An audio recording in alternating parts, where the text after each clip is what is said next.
अस्सलाम वालेकुम। आज हम CSU 3.1 कोड और स्टैंडर्ड के पेज 2 में डिस्कस करेंगे। कोड और स्टैंडर्ड में रिवीजन क्यों की जाती है और इसका स्कोप ऑफ वर्क क्या है, और दूसरे कोड स्टैंडर्ड में रेफ़र क्यों किया जाता है, और कौन कौन से स्टैंडर्ड में क्या क्या टर्म इस्तेमाल की जाती है, और एप्लीकेशन स्टैंडर्ड में मुख्तलिफ एरिया की जो रिस्पॉन्सिबिलिटी हैं, जो ज़िम्मेदारियाँ हैं, इनको किस तरह से डिवाइड किया जाता है, और इस पर स्टडी करेंगे इस पेज में। तो चलिए स्टार्ट करते हैं। Frequently, the application code standard will contain dedicated level of acceptance. Frequently, the application code standard will contain dedicated level of acceptance, which are drawn up by a board of professional senior engineers who operate in that specific industry area. यहाँ तक normally और बगैर झिझक के आम तौर पर हम ये बात कह सकते हैं कि अगर कोड स्टैंडर्ड में अगर कोई एरर आता है या कोई मिस्टेक आती है तो दुनिया भर के जो इंजीनियर्स हैं इस चीज़ को इन्फॉर्म करते हैं और फिर इसको एक्सेप्ट किया जाता है। जो कोड और स्टैंडर्ड की जो कमेटी होती है, जो ऑर्गेनाइजेशन होती है, वो इस चीज़ को एक्सेप्ट करती है। अदर में refer to other publication standard और डाटा।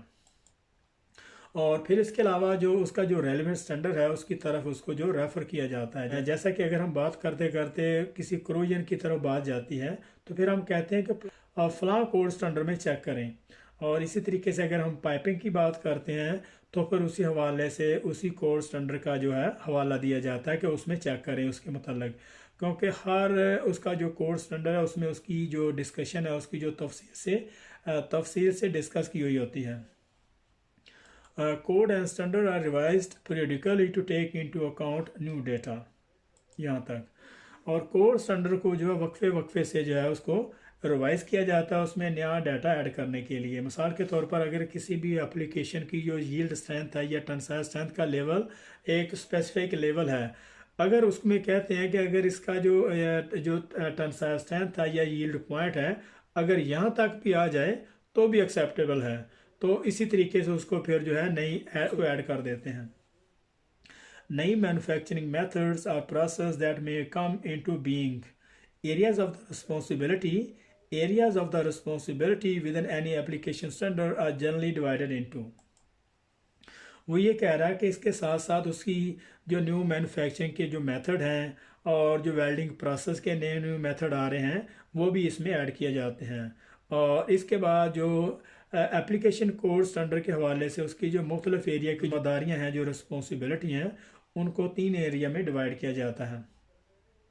नंबर 1 में द क्लाइंट और कस्टमर, नंबर 2 में है द कॉन्ट्रैक्टर और मैन्युफैक्चरर्स, और नंबर 3 में है the third party inspection authority और क्लाइंट रिप्रेजेंटेटिव।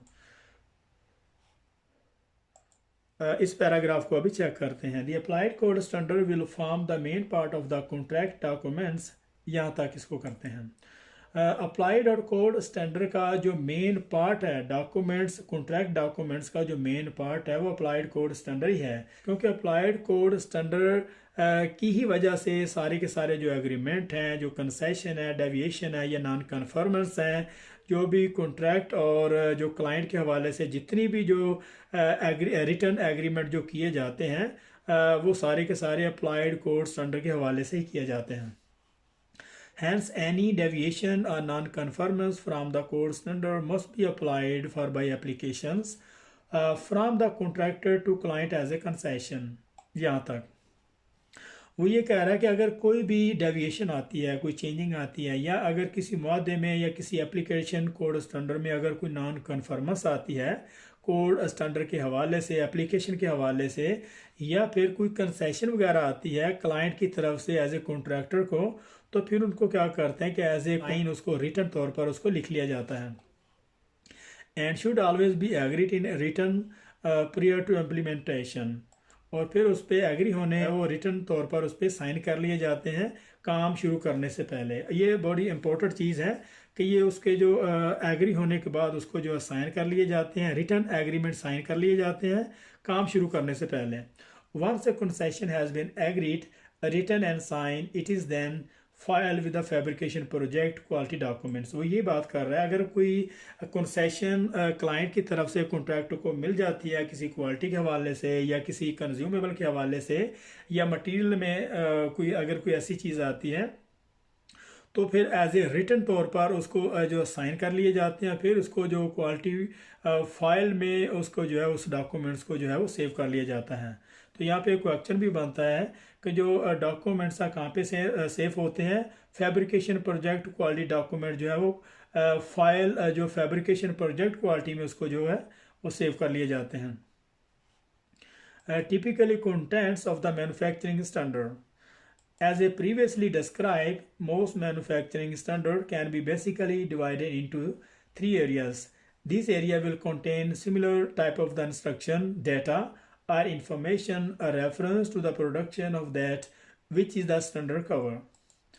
वो ये कह रहा है कि जो पिछले हम इसमें पढ़ चुके हैं कि तीन मुख्तलिफ जो इसके स्टैंडर्ड उसको तीन एरिया में डिवाइड किया जाता है, और this area will contain similar type of the, वो ये बात कर रहा है कि जो पीछे हम पढ़ चुके हैं कि स्टैंडर्ड को मुख्तलिफ एरिया को उसकी ज़िम्मेदारियों को तीन एरिया में डिवाइड किया जाता है।